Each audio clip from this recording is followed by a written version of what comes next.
okay if I just set that in the middle of the aisle right now? I think you could. Do you want to sit?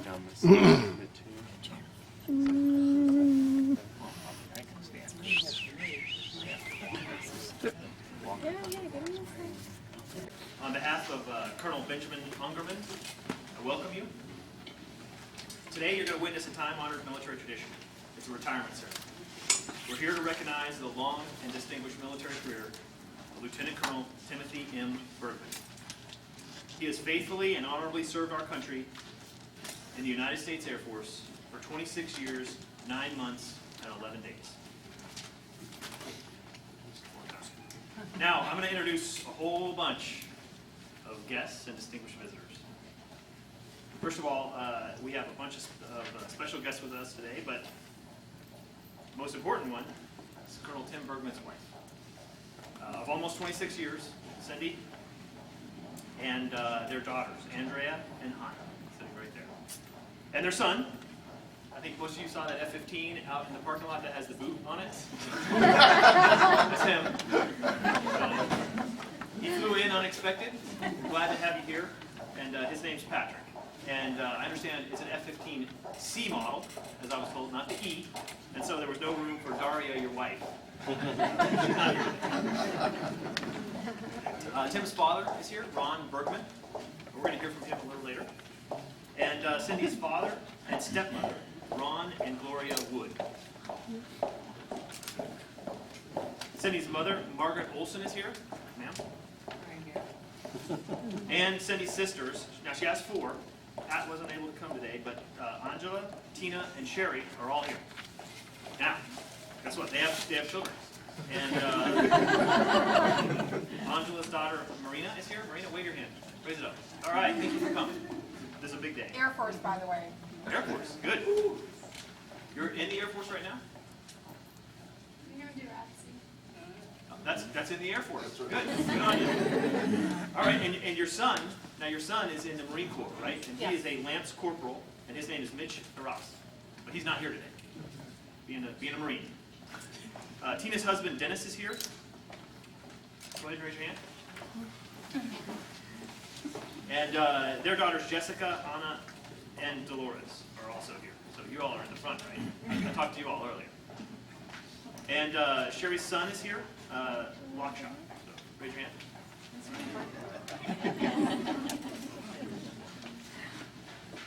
There's also some special family guests that came a long distance to be here.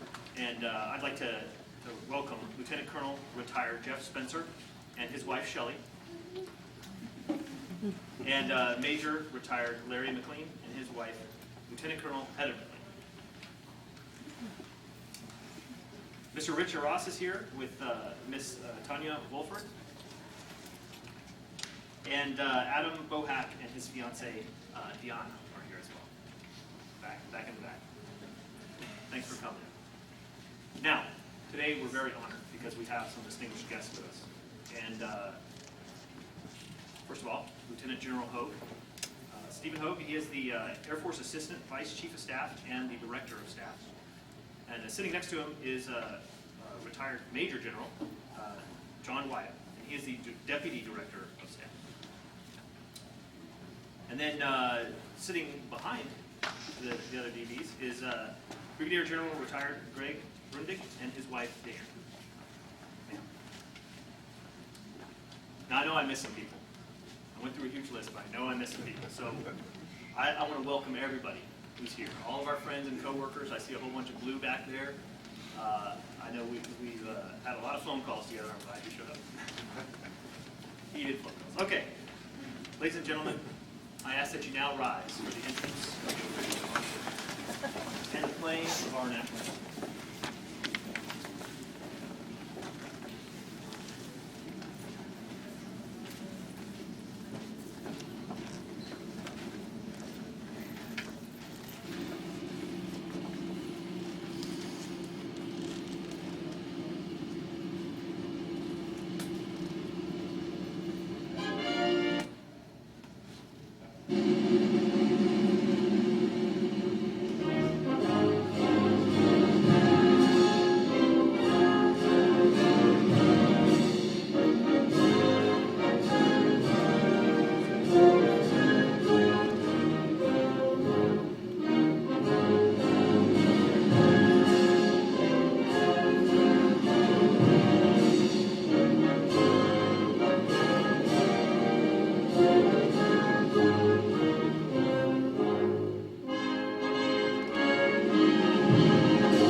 your heads.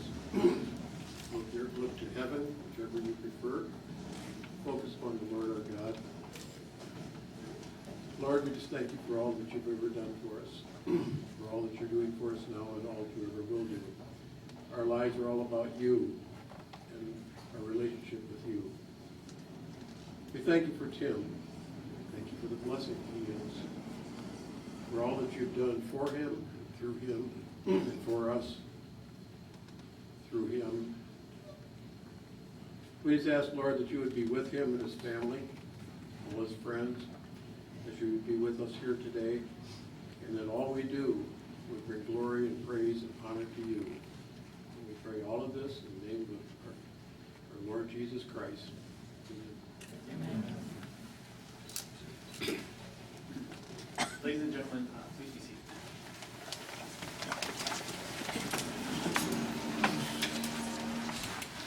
So there is one last introduction that I didn't make, and that is today's presiding officer. So it's a pleasure to introduce Colonel Ben Humphrey.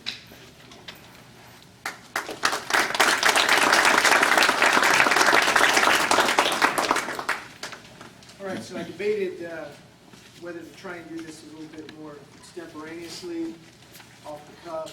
I've known Tim, his family, since 2003, so it's been a long haul, and I know most of his accomplishments. Found out a few more during the process of getting ready for this, and found out a bunch of things I didn't know, so I said, well, I'm going to have to write notes. And after several hours of crafting and 2 pages worth that have all been marked up and written on, I don't know if I'll be able to read them effectively, but we'll give this a go. For starters, thank you, sir, generals, senior executives, Air Force family, and certainly all the family and friends who have traveled a long way to be here. It's really an amazing event, one that is kind of that last big event on a very long journey for Tim and his family, and the extended family who have been on this journey with him for a very long time, 26 plus years. So thank you. I'm extremely honored that you selected me. I have no idea why you did that. In fact, we have a very capable and talented 3-star here who could have done probably a much better job than you with all your experiences. But so, because I'm confident that you will regret this decision when I get to the end of this, I'm just going to go ahead and do that extemporaneous thing that I like to do and just kind of depart from the script for a minute. So give me a moment.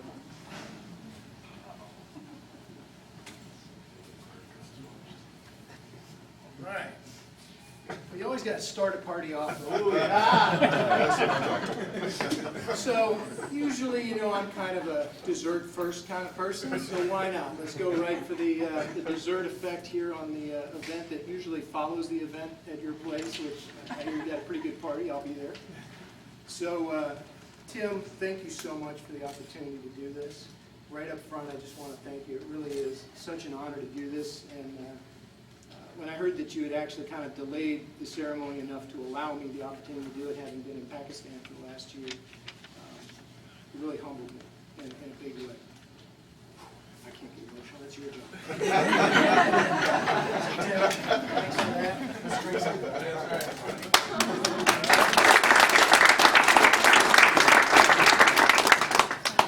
You might want to hang on to that. There was some Jeremiah. So now that that's out of the way, let's get on to the real reason that we're here, which is to celebrate the long and distinguished career of Cindy Bergman. Put up with your antics for 26 plus years. But in all seriousness, these ceremonies tend to focus very heavily on the individual who has served in our nation's Air Force. And along the way, we promote you many times. We celebrate your accomplishments, you win awards, and so if you'll indulge me a little bit, I'd just like to say, for the benefit of the crowd, that really this ceremony may even be more about Cindy and the kids than it is about Tim. Because this journey has been very long. It has come with sacrifices, children, raising children, and while Tim was able to enjoy the benefits of a very fun career playing with computers, working on projects that had really good effects that by themselves make you feel fulfilled about what you do. being able to deploy to fun locations where you didn't have to worry about the family and you could go do fun things on the side. Just all the things you get to do. She's at home. She's managing the budget. She's taking care of the house. She's raising 3 kids. She's also got her own ambitions in life that she's pursuing on the side as well. A massive effort that usually takes both of you to manage, and you get to go off and have all the fun. So Cindy, welcome to your retirement ceremony. And if I were really brave enough, I might just ask you to swap seats. But I won't do that because I want to keep on tradition. This is certainly Tim's moment. So seriously, it started on the journey in 1988 when a failed opportunity at trying to complete college in one fell swoop led you to enlist in the Air Force, which had you not failed at college, if I understand this correctly, and if I'm not right, just nod up and down for me a couple times, was how you met Cindy. And so sometimes our failures in life turn out to be the greatest successes. And so I might highlight a few more of your failures and why it led to the success that you're enjoying today. So you were married 1989, been married as already mentioned, about 26 years, 3 wonderful kids, and your first assignment together was off to Omaha, Nebraska, which is a fan favorite of our family, and where I'll probably end up retiring myself. You're a computer technician enlisted in the Air Force. And although you had some pretty good, strong overall ratings as you provided me your performance reports, I did notice a few things up front that kind of surprised me, so let's focus on those. Well, obviously not. Let me highlight that for you. So on your first report out of Omaha working computer systems, you were downgraded in 3 areas. You know what those 3 areas were? Upgrades. It's not upgraded all the way. In today's Air Force, those are called downgrades. And I'm pretty sure that's right. I think so it is. So communication with others. Computer guy, so I'll let that go. Conduct on and off duty. It was upgraded. And compliance with standards. I agree with that.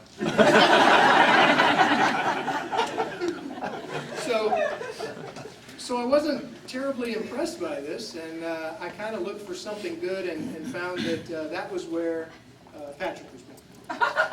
So there was one good thing that saved your tour in Omaha, and now we get to enjoy Patrick as part of the Air Force, who hopefully will eclipse your career in fun fashion by the example you set, of course.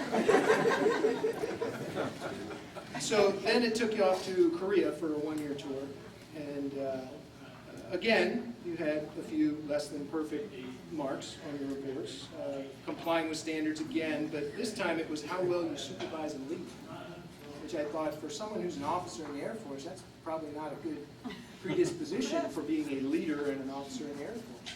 So I'm starting to see a little pattern that maybe it was kind of a, hey, if this guy can't hack it, maybe we ought to get him out of the enlisted corps, but he won't quit, so maybe we can make him an officer.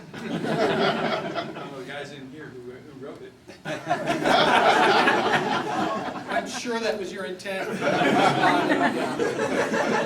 get through this a lot faster. So after Korea, you went off to Colorado Springs. I know that was a favorite. But instead of running ground-based computer systems, you were running space-based systems for the Space Command that we know today. So while you were there, I think it was a bit more of a challenge for you, kind of shifting from ground to space and all that weird vacuum type stuff that goes on up there. And you didn't have too many downgrades on this one. Actually, in fact, only one, but it was knowledge and primary duties. So I thought, well, if he's not really good at his job, what could we find here? But I did find some things that were highlighted right at the top of his report, or at least that's what I'm claiming, that he was the key member on the Falcon varsity softball team, and that you were captain of the squadron volleyball team. So all was not a loss. If he wasn't doing well in his job, at least there were other things he could do that contributed. Concept. Was that whole person? Outstanding. I like it.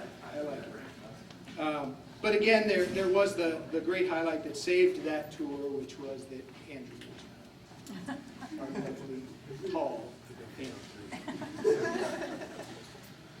So again, you salvaged another less than stellar career moment.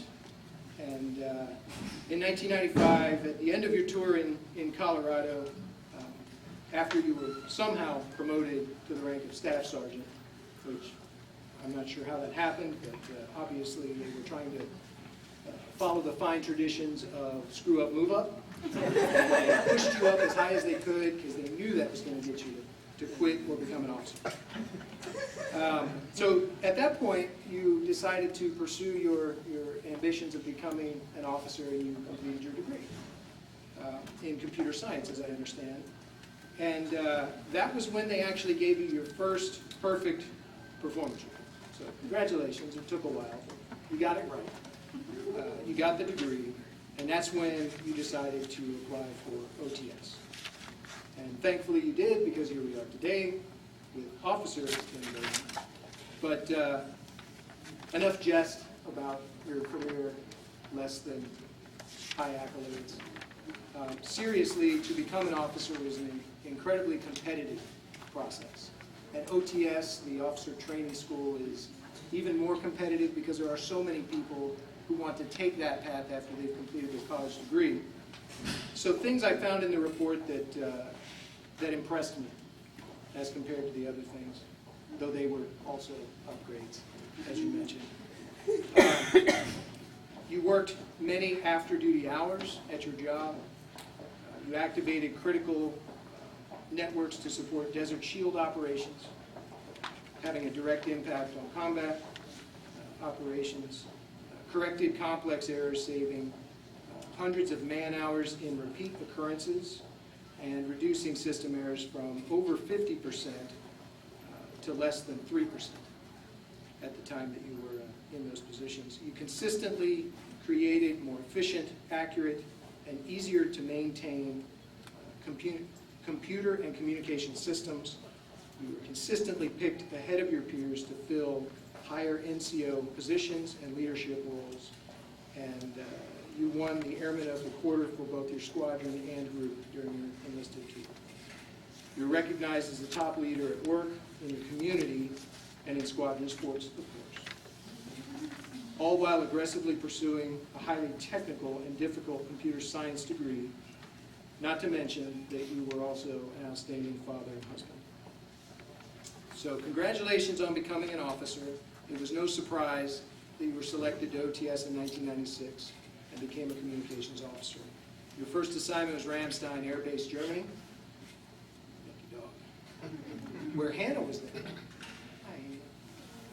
We love you. And so during that tour, things obviously were designed for Tim to become an officer. It was just a little delayed, but there were no downgrades. You did outstanding.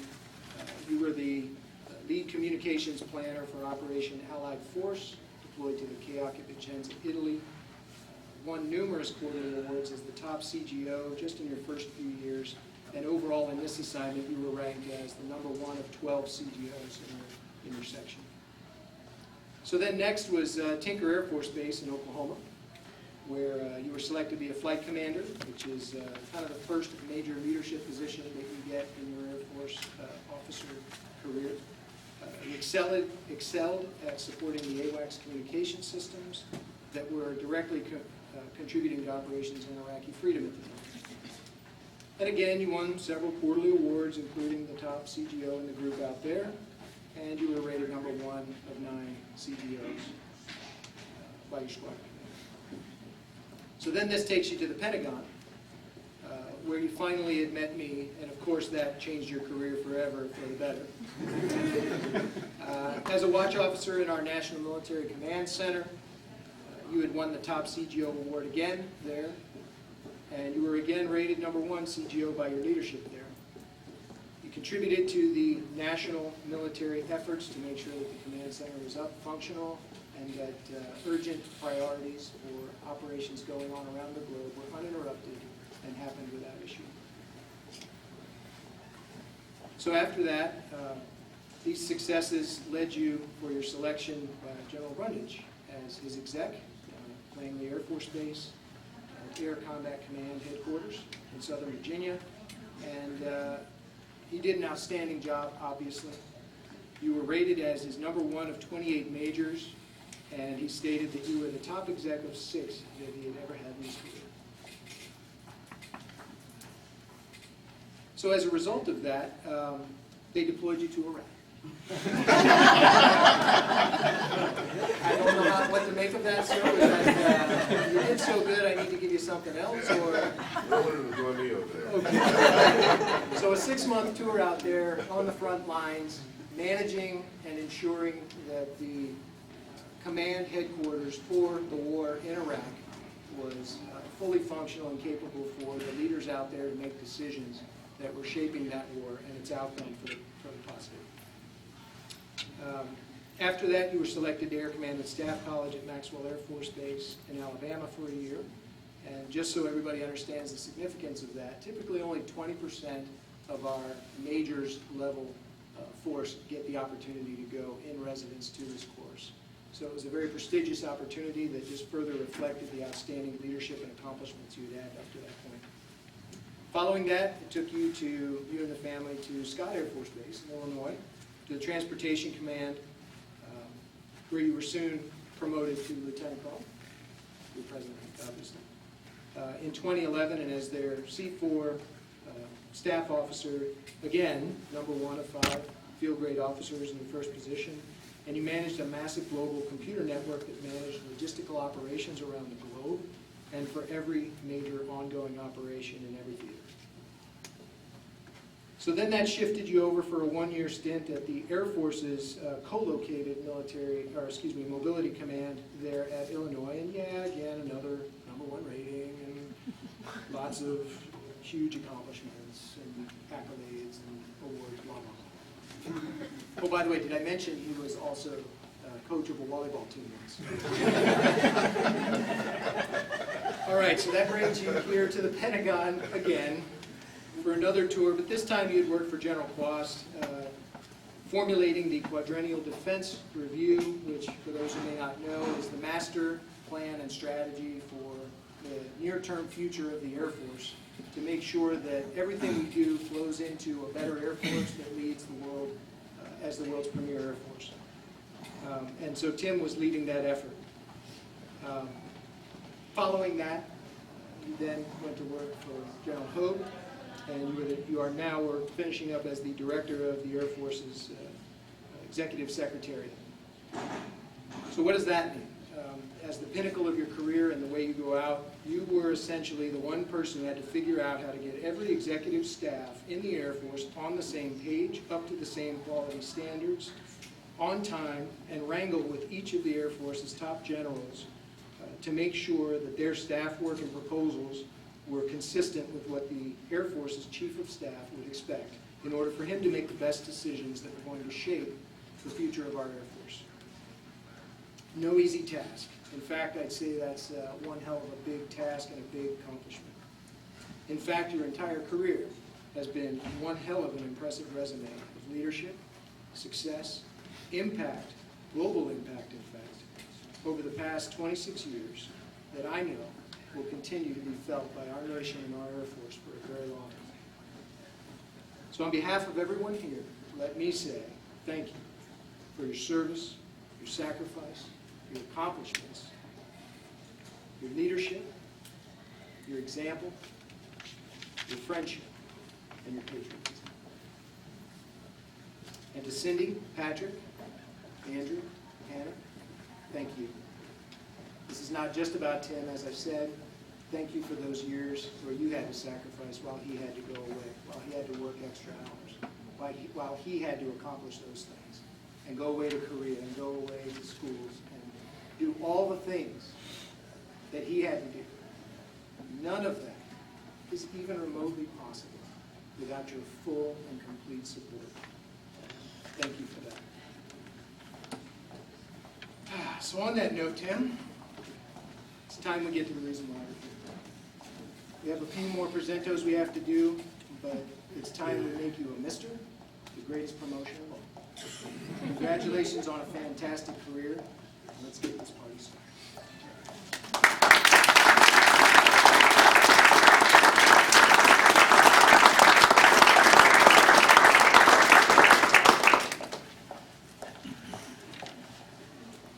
You might as well stand up. All right, so ladies and gentlemen, please rise for the presentation of the Meritorious Service Medal and the publishing of the retirement order. I'm just going to move this forward a little bit.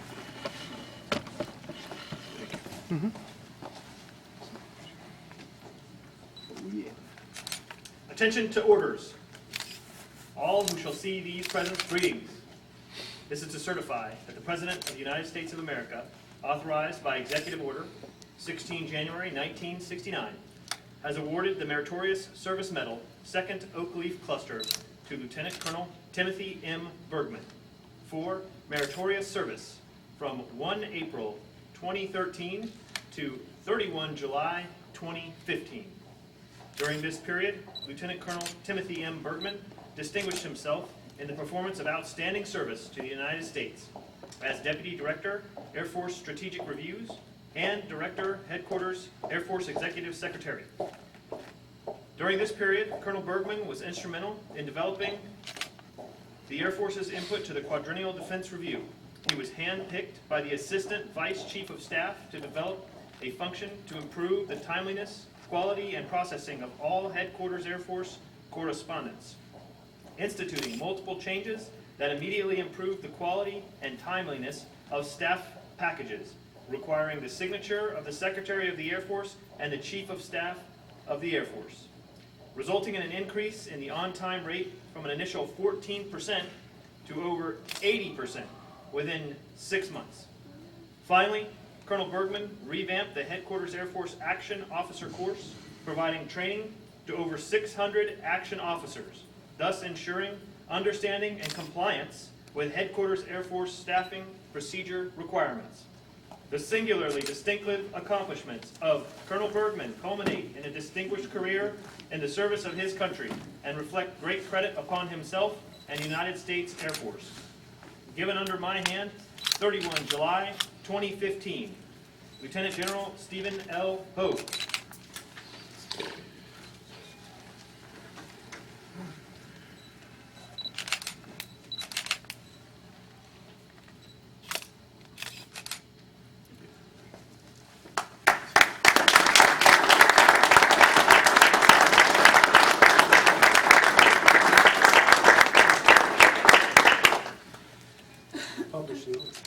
This is the big one. Attention to orders.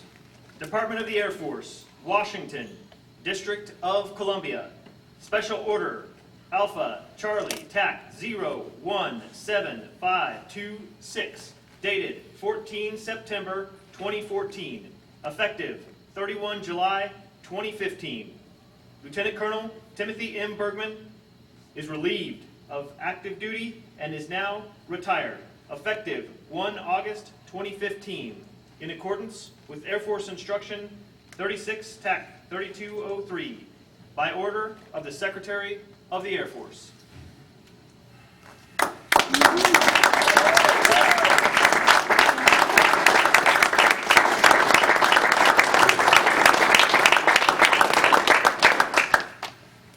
would mean something when they say that relieved. Please be seated, everyone. At this time, Colonel Ungerman is going to present the retirement certificate, and we're going to take some more pictures.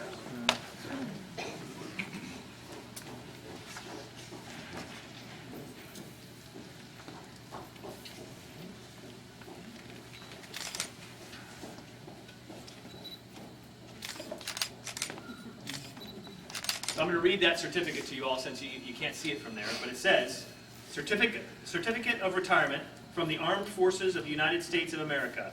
To all who shall see these presents, greeting. This is to certify that Lieutenant Colonel Timothy M. Bergman, having served faithfully and honorably, was retired from the United States Air Force on the first day of August 2015. Signed, Mark A. Welsh III, Chief of Staff, United States Air Force.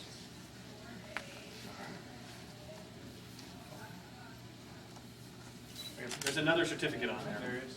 Yes, on the backside. Now, we are pleased to present you with this certificate, which is from the Commander-in-Chief. I'm going to read that one too. It reads, Certificate of Appreciation for Service in the Armed Forces of the United States of America. Lieutenant Colonel Bergman, I extend to you my personal thanks and the sincere appreciation of a grateful nation for your contribution of honorable service to our country. You have helped maintain the security of the nation during a critical time in its history with a devotion to duty and a spirit of sacrifice in keeping with the proud tradition of military service. Your commitment and dedication have been an inspiration for those who will follow in your footsteps. And for all Americans who join me today in saluting you for a job extremely well done. My best wishes for your happiness and success in the future. Barack H. Obama, Commander-in-Chief.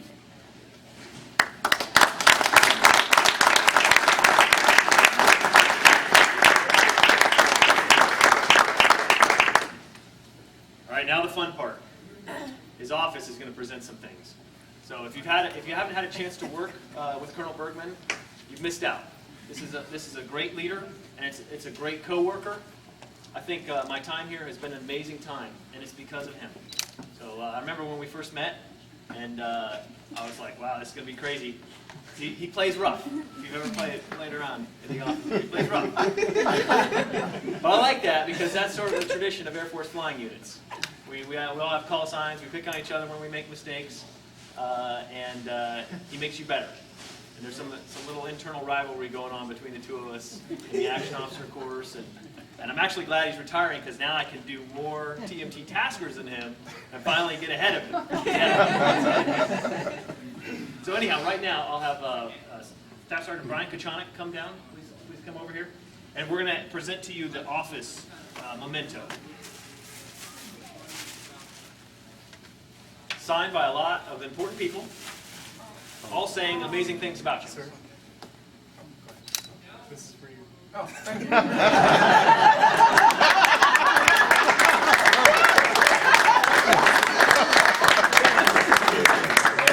Thought I interrupted him, I didn't. Thanks. I really appreciate it. So Brian has the unenviable task of opening all the mail that comes in and tasking all the taskers. It's a tough job. Very tough. But he did it. Next, I'm gonna send you up there too, Master Sergeant, and your tape. You can go ahead and stay up there. Go ahead. He's gonna present to you the shadow box. In here are the mementos of your career. Normally when giving someone their shadow box, you try to keep it away from them so they don't see it first. But Colonel Bergman actually took this task on himself. But I just want to say to Colonel Bergman and your family, sir, thank you so much.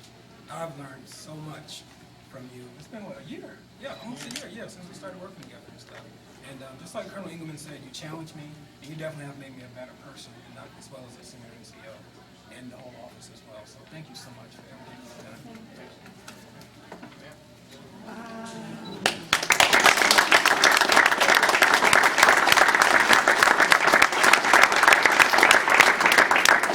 I'll say this now, it's easier to say now, but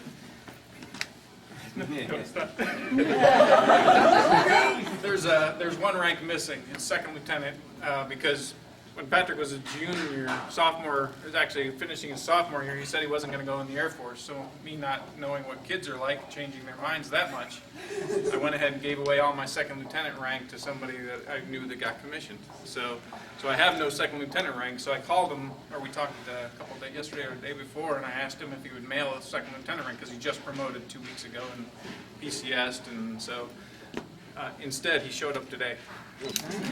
I didn't know he was coming, and it's pretty special.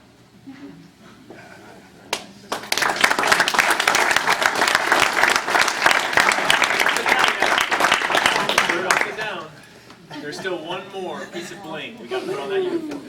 This is the most important piece of bling. Back in the day, it was called the ruptured duck, but that's not what it is. This one is the modern one. This is your retirement pin. So, ma'am, would you please come forward and bring your children? Because as tradition goes, you're the one depended on. Okay, great. It's right here.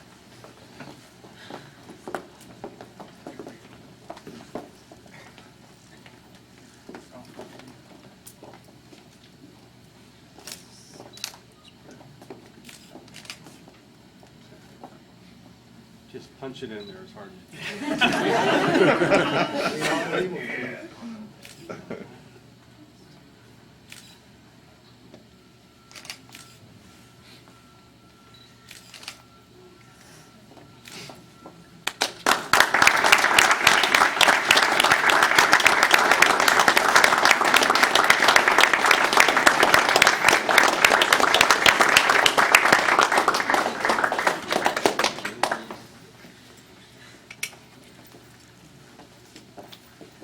Someone else gets a certificate today, and that's one of the most important people here, the spouse.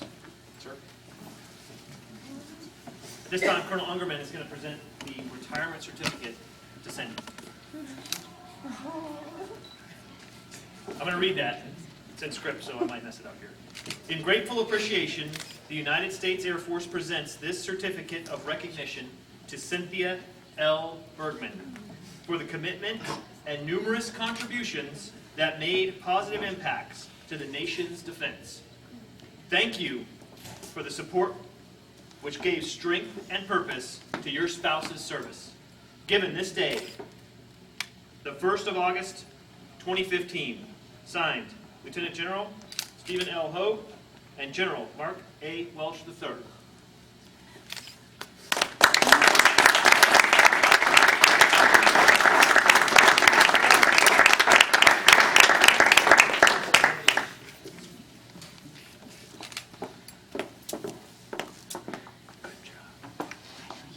Colonel Bergman, this comes from the bottom of my heart. And I'm not going to cry. The men and women of the United States Air Force, thank you.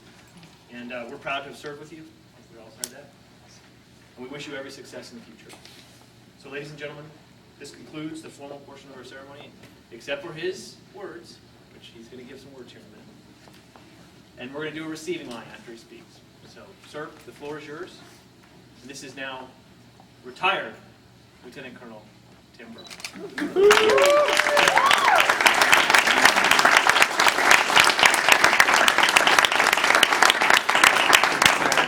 I'm going to do my best here because I've been telling myself for 4 months there's no reason to cry at retirement ceremonies. I don't get it. So we'll see, and then it comes and ruins it. So. By making it perfect.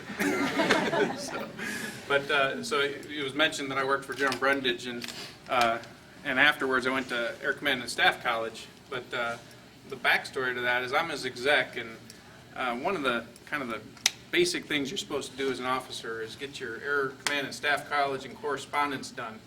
And I was taking him to the airport on his way down to the board to do the selections for that. And I lean over when he gets out of the car and I say, okay, hey sir, just in case it doesn't show my record, I just finished ACSC last week. And he says, what? Because he's about to go down there and fight for me to get a slot to school. So if you'll indulge me, I need to stop and write my speech really quick right now, because I like to wait until the last minute to do things. No, actually, I do have something. So, okay, first some thank yous, and I'll start with Colonel Ungerman. We met 12 years ago, and it was a chance encounter. The family was at Taco Bell, and they were just PCSing, and one of you leaned over to one of his kids and said, "Are you guys new?" Because we're Air Force, and we know how it felt. And out of that little encounter at Taco Bell, this.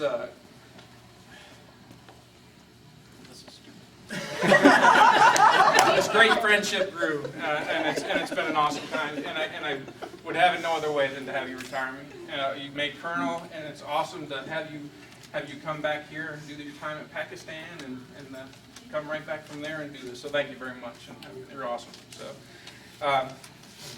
kind of doing this in a little bit of reverse order too. And General Hogue and Mr. White, I can tell you, I've said this, we say this many times, we almost laugh at ourselves for enjoying our job, you know, because doing this correspondence thing, you know, up here at the air staff, at the headquarters, I should say, the HAF, is almost the worst part of being an exec.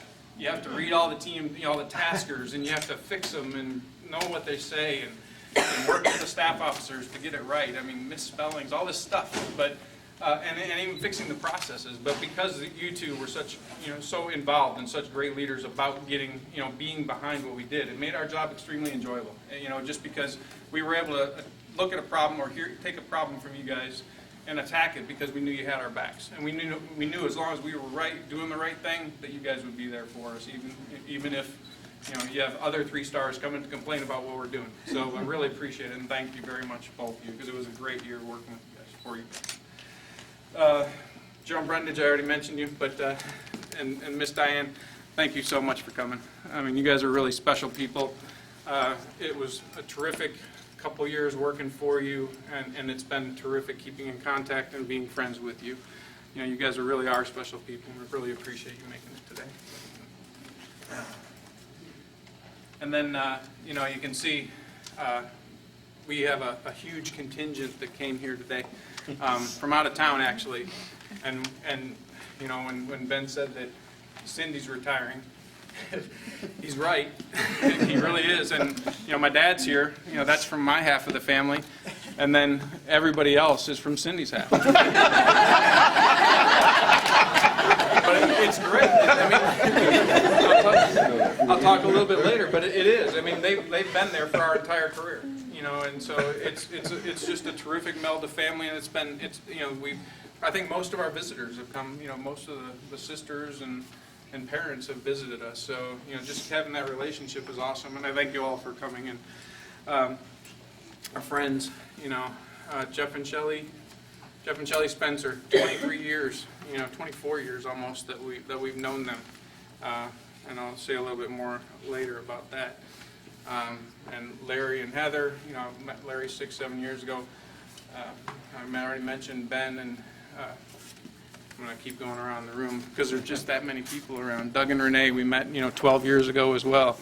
And I'll get you, Gary, in here in a little bit too. So, I mean, and thank you for everybody else coming too. You know, I met Jim at Transcom over here, Navy guy, you know, so, you know, and we have our one Army guy, and I want to make sure I don't forget him because, you know, I met Troy in Baghdad. You know, he was there for a little bit longer than my 4.5-month tour.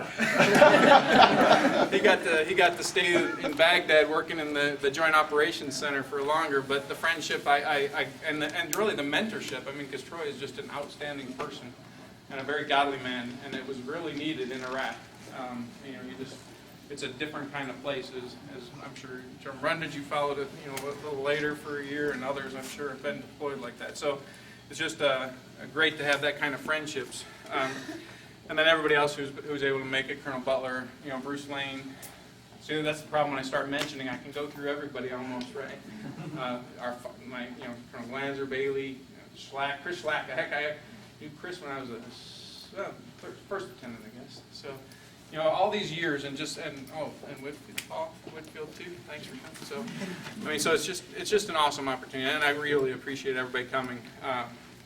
As well as, you know, really need to stop and say thank you to Henry for doing most of the planning, and Rick and Brian helping out. I mean, I know you guys did a lot. And one thing, you know, I can say I never understood when I put together these things how important it really is that you put these things together and take care of them. And so when people would stop and thank them, I'm thinking, well, you thank me for doing it. I'm thinking, what else would I do? I mean, I just put it together. But I tell you what, it was such a relief to be able to come here today with, you know, 25 family members in tow, and have to worry about that and not worry about the details of the ceremony. So thank you all for doing this. So, you know, I guess, you know, it's my time to talk. You know, and what do you do about retirement? I guess you're supposed to pass on the wisdom you've learned over the years, you know, from your time in the Air Force.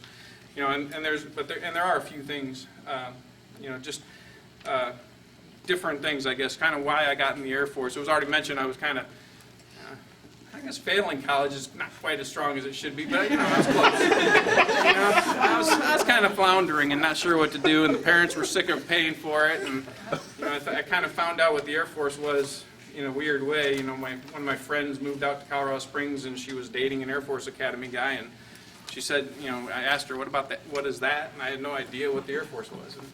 And I thought the Air Force was, you know, well, obviously the Air Force, but I saw some football team on TV. I thought it was a bunch of Air Force guys that played football. You know, I didn't know there was a college for that. But so I learned about, you know, her boyfriend was going to go and be a pilot, you know, and this was the Top Gun years for those people who are old enough to remember Top Gun or have seen it. so it kind of had a special, you know, at least it meant something. I wanted to do that. That was cool. And instead, luckily, I'm able to pass it on to Patrick because he's much better than I am. so I go into, you know, I find out about the Air Force, and, you know, they can pay for college. You know, we go to a recruiter, and so a little piece of that. But my career in the Air Force didn't start so good. You know, so indulge me for a second while I read this memo. This was 7 December 1988, about a month and a, not quite a month and a half after I came in the Air Force. Letter of reprimand. Airman Basic Timothy, or Berkman Timothy, with my social security number, it has been brought to my attention on or about 7 December 88, you were caught horseplaying and in result creating a hole in the dorm door. By committing this act, you have violated Article 107 of the Uniform Code of Military Justice. You are hereby reprimanded. As a member of the United States Air Force, you, are expected to follow orders, be responsible for your actions, and maintain the highest standards of conduct at all times. Actions such as yours, with an apostrophe S for some reason, you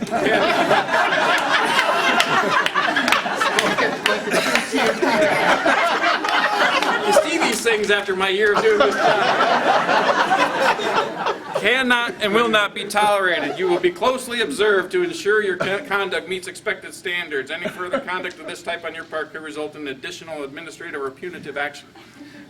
Signed, Michael A. Bouchard, Captain, Air Force.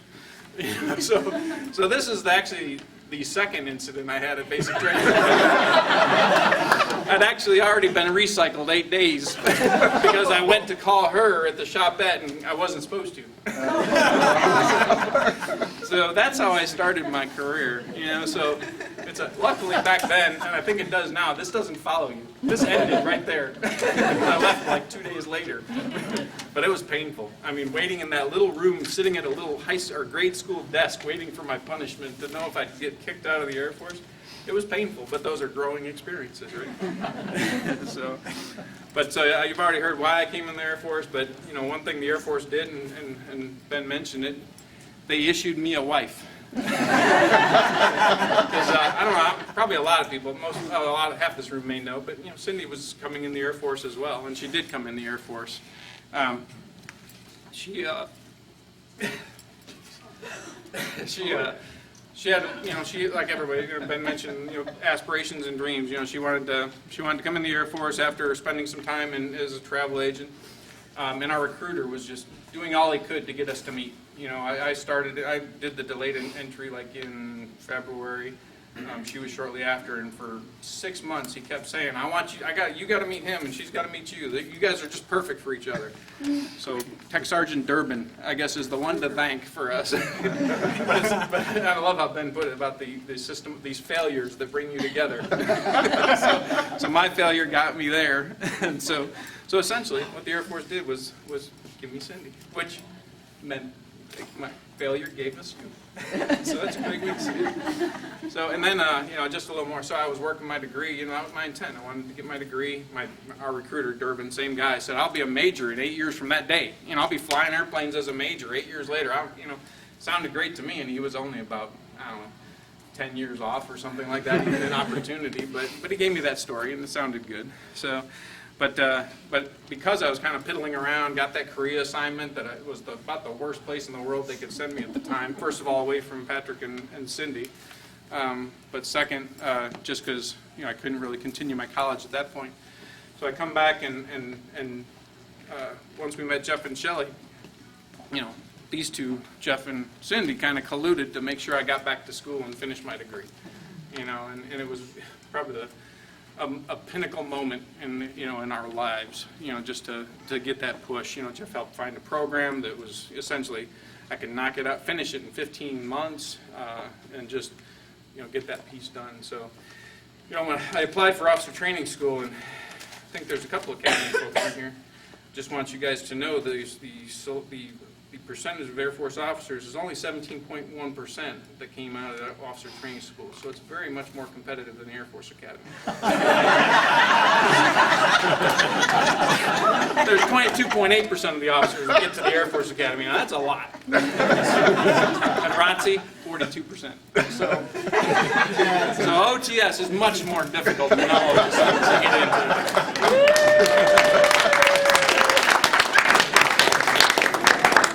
So, all right, but a couple things. So really, you know, the reflections I would have, and I guess I do want to talk a little bit about, you know, first, you know, one thing, it's hit me over the last few years, you know, what your real purpose is and what I liked about the Air Force. And when I was looking for a job, you know, one of the things I wanted to ask and know about the company that I interviewed with, because I did one interview, but was what was their values? You know, one thing we talk about in the Air Force, and I don't think I didn't really understand. You hear it, you know, integrity, service, excellence, you know, service. Well, I won't expand on them. So, but those three, just knowing the excellence and the integrity, especially those two alone, are so important to me. So when I was looking at companies, one of the things I looked for was core values. You know, and that's an important thing in the Air Force, and it's been important to me because, you know, valuing our people, I mean, obviously the Air Force and any military organization, it's a tough business. It's not like we can accommodate the wishes of the people. You know, we don't want to deploy. We don't want to do crappy things. We don't want to move every 3 years all the time. But we do a darn good job of trying to make sure we take care of the people in other ways, and that's important to me. So that was one big thing. And then the mission. You know, the mission of the Air Force, I think this is what I'll miss the most, is being able to tell my family, you know, kind of where I'm at, what job I'm doing. You know, because you can tie it back to things you see on the news, you know, when you're in the Air Force. And it's a much bigger thing and a much more powerful thing. So I don't know how that'll relate in the future, but those are two things that I think are really important in the Air Force that hopefully I can keep the values portion in the companies that I become a part of or work with in the future, but they're very important in the Air Force. So, another thing that I think the Air Force was great on was opportunity. You know, there's so many opportunities, you know, that were afforded to us. You know, you know, the places we got to go.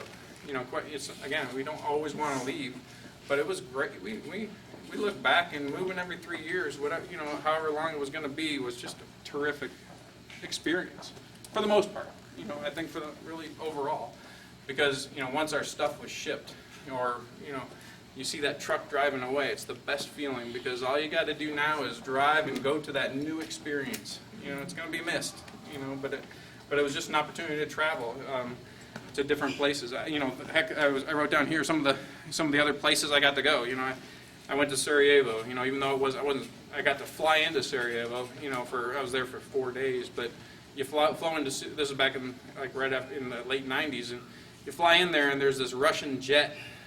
Like airliner crashed on the edge of the runway. Turns out the story's not as cool as the picture, you know, because it like rolled off the runway or something because of a drunk pilot or something. But still, it fit the motif of Sarajevo, where every building is just shot up. You know, I got to go to Israel for a missile defense deployment. You know, to go do missile defense of Israel when Saddam Hussein was, you know, kind of doing his saber rattling, and Baghdad was already mentioned. I mean.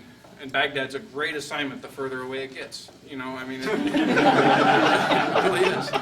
It's not so great while you're there, but it's something to look back on. And one thing I guess I want to mention, because I just thought it was so cool that I was a comm officer in the Air Force. You know, I got to land on a carrier and do a cat shot on a carrier, just because, you know, back when I was at the Kayak in Vicenza, you know, we had to deliver and do a brief, and the ship was coming in, it was the Enterprise. Was coming in to fly with us, you know, in Kosovo, and so they had to get briefed on the rules of engagement, and I got to go out there and bring the comm plan. And for you great Navy guys, you know, I go to the signals officer on the ship, give him the comm plan, and say, here it is, you got to go, you know, all the planes need to be loaded with all these frequencies, here's the other information, you know, what other questions do you have? And he just takes it, throws it aside. Says, thanks. And 3 weeks later, I get this panicked phone call. Where's the frequencies? Where's the information they need to come fly? So yeah, they didn't care. So. But we tried, and I did get sick flying into the carrier. So, that was nasty. So, but the other thing, you know, the other thing the Air Force did, you know, it picked my career. You know, I didn't go in, you just take a test when you're, you know, enlisted. I didn't choose. I just said electronics. It sounded like that was where the smarter people went. So, so I say electronics, and the Air Force gives me telecommunications, essentially. And I don't think I could go back and pick a better career. Well, I could. Pilot would be kind of cool. But they wouldn't accept me. So, but I mean, it's just a thing the Air Force did for me. But it's those things coming together, I guess. And so for 27 years, I've been in the telecommunications field, and obviously it's boomed and busted a little bit in the middle, but it's just been a terrific experience doing that. So a lot of opportunity in the Air Force. Let's see. So, but one thing I guess to get to, I think the biggest thing looking back are the relationships that you have. And I've mentioned a lot of them already, you know, in here, and it's just, it's obvious, you know, just from the people who come out and the people who visit us, but, you know, the relationships at work. You know, I mentioned that those upgrades that Colonel Ungerman, they were upgraded enough, you know. I mean, you know, this is Chief Retired Gary Shedenhelm. He was my boss in Korea in 1991. We went to a luncheon. I went to a luncheon in April, and there he was. I mean, you know, it's just so cool. What is that, 24 years, 25 years later, you run across people like that. You know, Cindy came out to Korea for a week, and he doesn't remember, but he let us, you know, I was an airman at the time, so I had to share a room with somebody, but Gary let us use his room, you know, for a week while we were there. And, you know, again, it's just cool things about like that for the Air Force that you come across. And I've mentioned a lot of folks already, but those same friendships that we've developed over these years are just priceless. You know, and then really, I guess, to bring it around to family, which I'm going to try to get through a little bit. But you know, Patrick, you know, being our first, it's not like we were, I was the best mentor, I guess. I guess I could lead him certain ways, but kind of wanted him to feel his own way. You know, that's why I said when he was after sophomore year, he wanted to be a baseball player, and even though I told Cindy that's about a 1 in a trillion chance, you know, because he was really good, but so are about 5 million other people, you know. But I wanted him to at least follow that, try it. If that's what you want to do, try it. And you know, but you know, he changed that career, you know, that career choice, and you know, we've got his little pictures from, you know, when he was old enough to walk, when we're looking at planes and watching it, and taking that dream and chasing that career, you know, and attaining it. I mean, I'm amazed at what he's gone through to get where he is already. You know, he's got a long ways to go. And Andrea, I mean, you talk about our strong-willed child, and there's just being, you know, since she was, the best part was, I still remember, the best thing was she slept all night when she was a baby. But I mean, I won't make you guys stand up, but I mean, just how beautiful these girls are, you know, and how great these kids are. And it's inside and out. They're just so great to be with, and Andrea is so great to be with. We just couldn't ask for a better older daughter, younger daughter. And Hannah, you know, our youngest here. So, I mean, she just, you know, she's doing really good things in high school right now. She has her dreams and aspirations. You know, it's like we learned with each kid a little more. You know, with Andrea, with Patrick, it was like I kind of could lead him somewhere with the Air Force. With Andrea, she wanted to be a chef. Then she wanted to be a teacher. You know, then, well, it depends on what you want to do. You know, but the thing is, like with Andrea, when she goes after something, she excels. She's great at it. You know, and then Hannah, you know, she thinks she knows what she wants to do. She wants to be a lawyer in the Air Force. You know, and so we're able to help her a little more as she's, you know, growing up because of the experience we got with the first two, and I love that. And that's really, you know, in the Air Force career, I guess, in that time, that's what you want to pass on. That's what I hope I passed on. You know, was to pass that knowledge, I guess, that experience you get, and try to keep others from having to learn it on their own. So, and then Cindy, I'll talk to you later.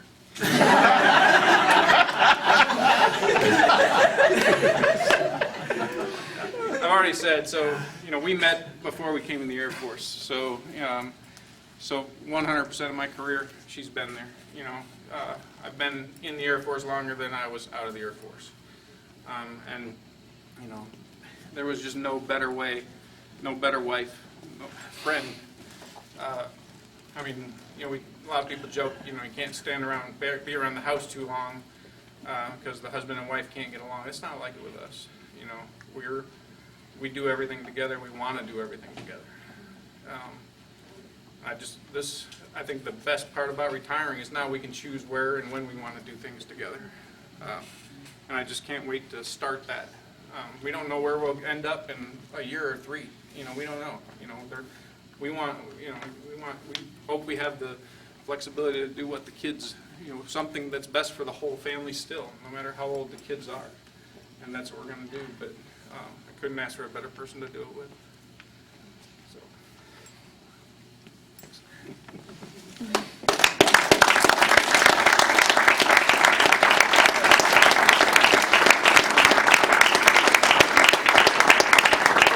Sorry. So, do we have this?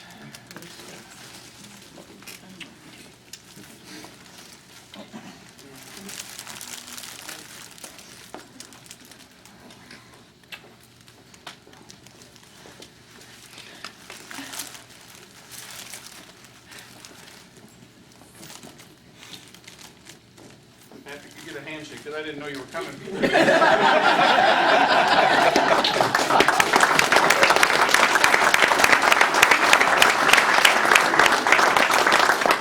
So again, I think I covered everything. I hope I covered everything. If I don't, I know I missed a few people, and I do want to mention Bruce because Bruce has been a really great person, great friend.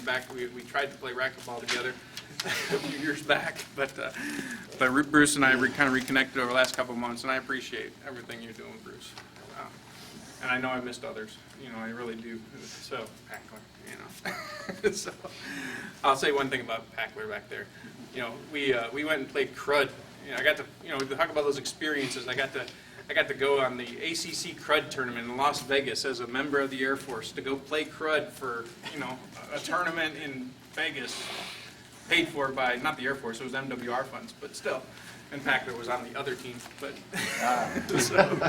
but just those cool experiences you get in the Air Force. So again, I think I've rambled a little now at the end, but thank you so much, everybody, for coming. Hopefully, you all have already heard where we live, and we're having the party starting tonight at 5. And I hope as many of you can make it as you can. If you don't have the address, please stop and ask.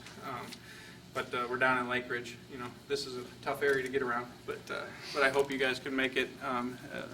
And again, thank you so much for coming, sharing this special moment with us and our friends and family. You'll all have a special place in my heart. I'll just give them the